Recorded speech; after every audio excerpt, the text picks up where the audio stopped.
Team Stuffy, along with the NHL and TSN selection staff, Ray Farrar, Mackenzie, Darren Dreger, Pierre LeBrun.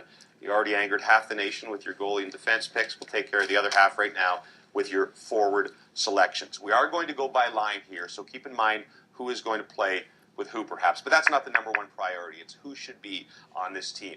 And we have a bunch of assumed picks already. There are centers all over the place here. Crosby, Taves, Tavares. We have a hole here we'll get to in a second. Patrice Bergeron right now on the right wing. Stamkos, Nash, and Giroux. And Eric Stahl right now on the left wing next to Jonathan Taves. I have another name here because I think a lot of people assume Ryan Getzlaf was a lock for this team, but we don't have him up there right now. Why? Well, we're going to put him on our team, but he is far from a sure bet to make this Olympic team. Number one reason is big ice foot speed, a lack of foot speed for Ryan Getzlaf. He wasn't great at the men's worlds a couple of years ago. Yes, he was great in Vancouver. That was NHL ice. He's not a sure bet. Right now, we'll have I think there are a lot of guys in the same boat, returnees from 2010, who, because the game is on big ice, are either on the bubble or maybe on the outside looking in.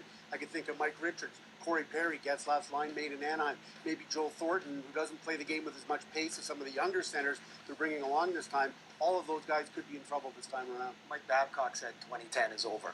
It's a new team. Well, we'll put him on for now. Yes. Getzlaf is fine as fourth line center, but then you look at Patrice Bergeron as our fifth line center, and I think you're hard-pressed if you look at the management team to find somebody who doesn't have Bergeron perhaps higher up the list. He could easily play in their top nine, or he could also fall back to that 13th, 14th forward position because of some concern with quickness. See, I like him as a catch-all. That he can play the wing, he can play in the middle, he can penalty kill. You can kind of use him all over the place.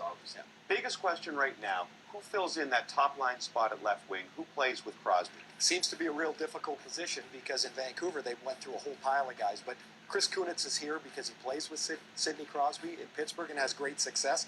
He's a direct player, straight line player. He gets on to loose pucks the way that Crosby wants to play.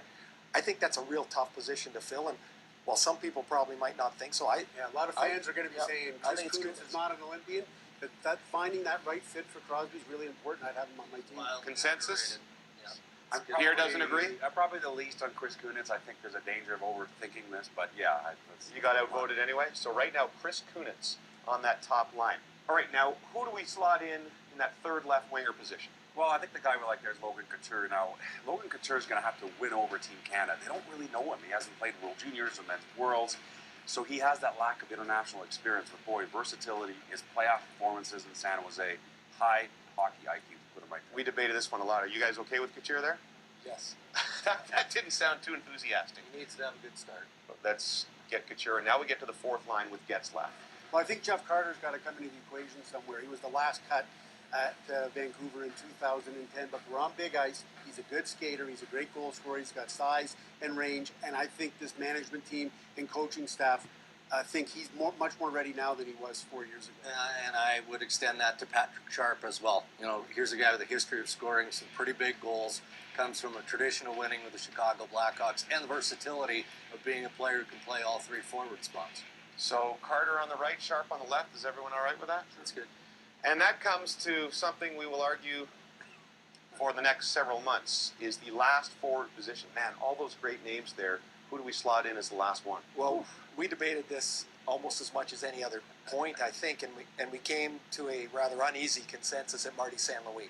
And there's some of the management staff they don't have him anywhere near it. There's others that think he's in. I think he's in because he can skate, he's versatile, he's a veteran, and I know he didn't play very well in Torino, but neither did anybody else. I have Marty St. Louis. He's a great leader. They need experience in Sochi. Marty St. Louis has to go. But now you have guys like Lucic, who adds another dimension, who's not on the team. Richards from past years. Eberle, who does everything for Team Canada when he plays. Corey Perry. Okay, Corey Perry, man, 2 years ago at the World Championships, he was not very good.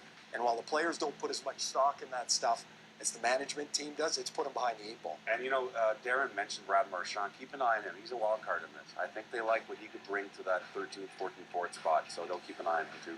But for now, there you have it. Marty St. Louis as the 14th forward. 3 goalies, 8 defensemen, 14 forwards. Your Team Canada, as of today, will likely change our mind a few times.